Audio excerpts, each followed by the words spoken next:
Hey guys, welcome back to BrisketMedic. Today we're going to be doing a brisket, of course, but I'm going to show you something that I've been thinking about for a while, and over the last year I've been kind of on a journey to figure out the best way to make a good brisket at home that anybody can do. Now, I just got off a 24-hour shift and we ran all night on the ambulance, and I am worn out, I'm tired. I think if I can make this happen, you can too at home during the week, whenever it may be. We all live really busy lives. I know how it is out there just trying to work, sometimes multiple jobs, but still want to enjoy really good barbecue at home. So today we're going to be doing brisket on our Masterbuilt 1050, and I'm going to do a little bit of an experiment because I know a lot of people who just really can't handle heavy smoke. So what we're going to be doing today is we're going to be layering lump charcoal and charcoal briquettes infused with mesquite wood. Now, the reason I want to use mesquite wood in those layers is because mesquite wood is kind of a harsh, heavy smoke, but I think in this application, in this amount that we'll be using, it's not going to be too heavy of a smoke, and it's not going to have that GI effect on a lot of people that it does. So a lot of people with that heavy smoke, it makes them have some reflux, some nausea, stomach aches, diarrhea, things like that. We don't want to have any of that. So I think in this application, by layering it the way we're going to be doing it, keeping it limited, we're still going to get good smoky flavor on our brisket, but also keep those GI effects down. And this thing just burns so clean, I think it's going to really make it nice. So today we're going to be doing a not really hot and fast, but about a 300-degree brisket, and see if we can knock it out in 8 hours, because that's really all the time I've got between having to run around and get things done. As you can see, I still got Christmas lights up. I mean, I'm a busy guy. It's February, and we're just trying to make life happen. So let's jump in. Let's get this brisket trimmed up. We're gonna do a simple seasoning, a simple trim up, just backyard home style brisket. Seasoning is just gonna be seasoned salt and black pepper. Super simple trim up, nothing fancy, guys. And we're throwing it on the smoker, and we're gonna start getting stuff done around the house today. Like I said, for our fuel source today, we're just going to be using charcoal only. And the reason I want to do that is because this is readily available. And so because of that, I'm using charcoal that's readily available. I went to my local grocery store, I got their brand lump, and I got their brand briquettes infused with mesquite. And so what we're going to do is we're going to start off with a little bit of lump. We're going to add in a pretty good sized layer of the mesquite briquettes, add more lump, and then top it off with briquettes. And keep doing that if we need to feed the fire as it goes. I'm thinking we probably won't have to. I think this will be just fine. I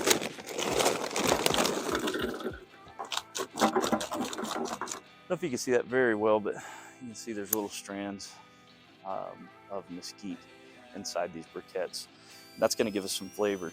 This lump charcoal, I really like lump charcoal because it burns hotter. It does burn a little faster than briquettes, but it does burn hotter.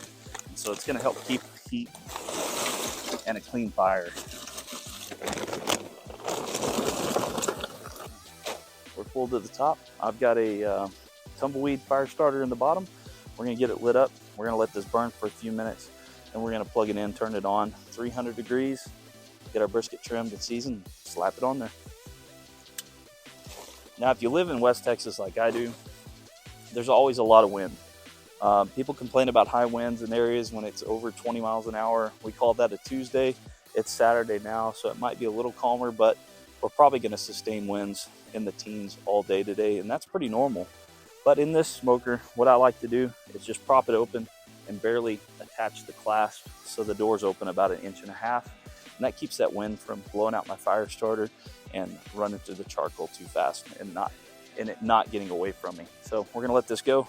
Let's get the brisket trimmed up, get it seasoned up, slap our meat across your grill.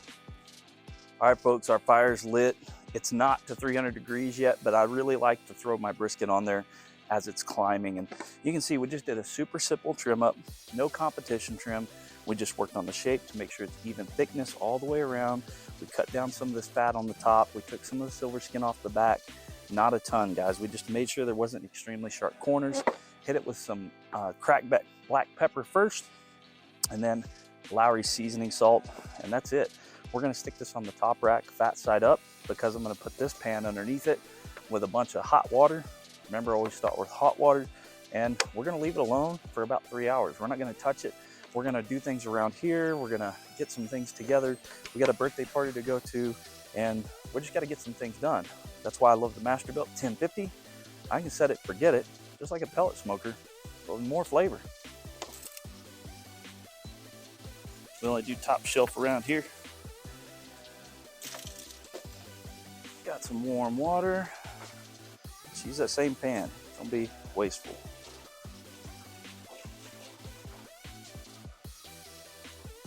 Started buying these bigger full-size pans.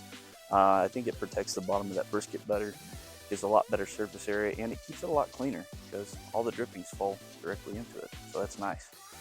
We're gonna let that go 3 hours. We'll come back and check on it. Another great thing about the water pan is I don't have to worry about spritzing it. I'm keeping that relative humidity inside the cook chamber up pretty high, and that's actually going to promote more even cooking and higher moisture content inside the brisket, and we're going to avoid the stall that way as well. I'll see you in 3 hours. For to you, it's going to be just like this. And just like that, we're back. It has been 3 hours. As you can see, I'm in a change of clothes. I showered and took a little nap. I haven't got anything done around the house yet. The wind has picked up quite a bit, so I apologize about the wind noise if I can't get that all edited out. But we haven't opened this or touched this in 3 hours, and that's the beauty about these amazing gravity feeds. So let's take a look at it. I'm going to bring you in closer. We're going to open it up for the first time in 3 hours, see how it's going, go from there. Not bad at all. We got some steam coming up, which is the goal, is to keep humidity high inside the cook chamber. Got some great color around there. That fat is rendering really nicely, turning golden. This is actually looking really, really nice. So I'm gonna go ahead and shut this down before we lose our cooking inertia. And let's take a look in our gravity fed chamber and see how much charcoal we got. Take you off the tripod here. We're gonna do this pretty quick.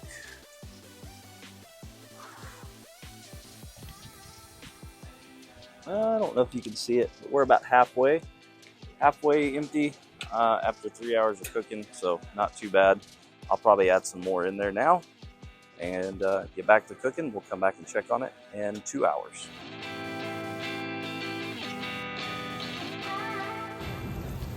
Seven hours in, the wind is acting crazy, but the brisket is looking good, really good color.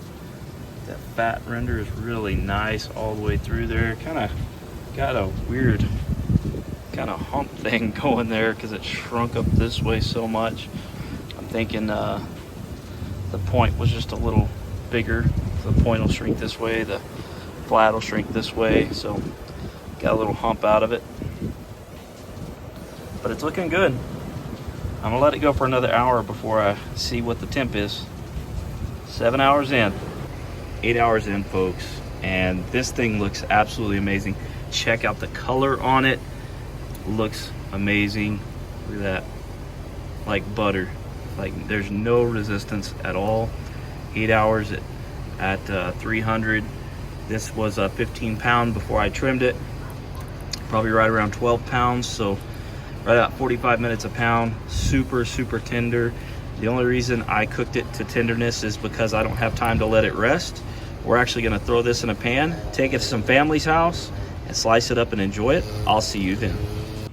I got kind of busy trying to get this sliced, and I actually separated the point from the flat so that we can slice the flat. We're just gonna chop the point. It's just kind of how we eat it, make burgers and stuff, but it's slicing really well. It's very tender. As you can see, that 300 degrees for 8 hours did really well. We'll try it here in just a little bit. All right, guys, so let's test it out. This is super, super tender. You saw I did separate the flat and the point. Still a little bit hot. It's been resting for about an hour. We cooked it for 8 hours, 300 degrees on our Masterbuilt 1050 with mesquite briquettes and just regular lump charcoal. Like I said, I got off a 24-hour shift, so I was super tired. I was able to take a couple of naps, get a few things done, play with my girls for the weekend, and I mean, take a look how tender that is. Good pull. Let's test it out. Do a little smoke ring there. Tastes great. Not a super heavy. You can hear my mom getting angry at the dog in the background. Not a super heavy smoke flavor, but very, very good and extremely unlabor intensive. Drink more water, guys. Like, subscribe. Love you.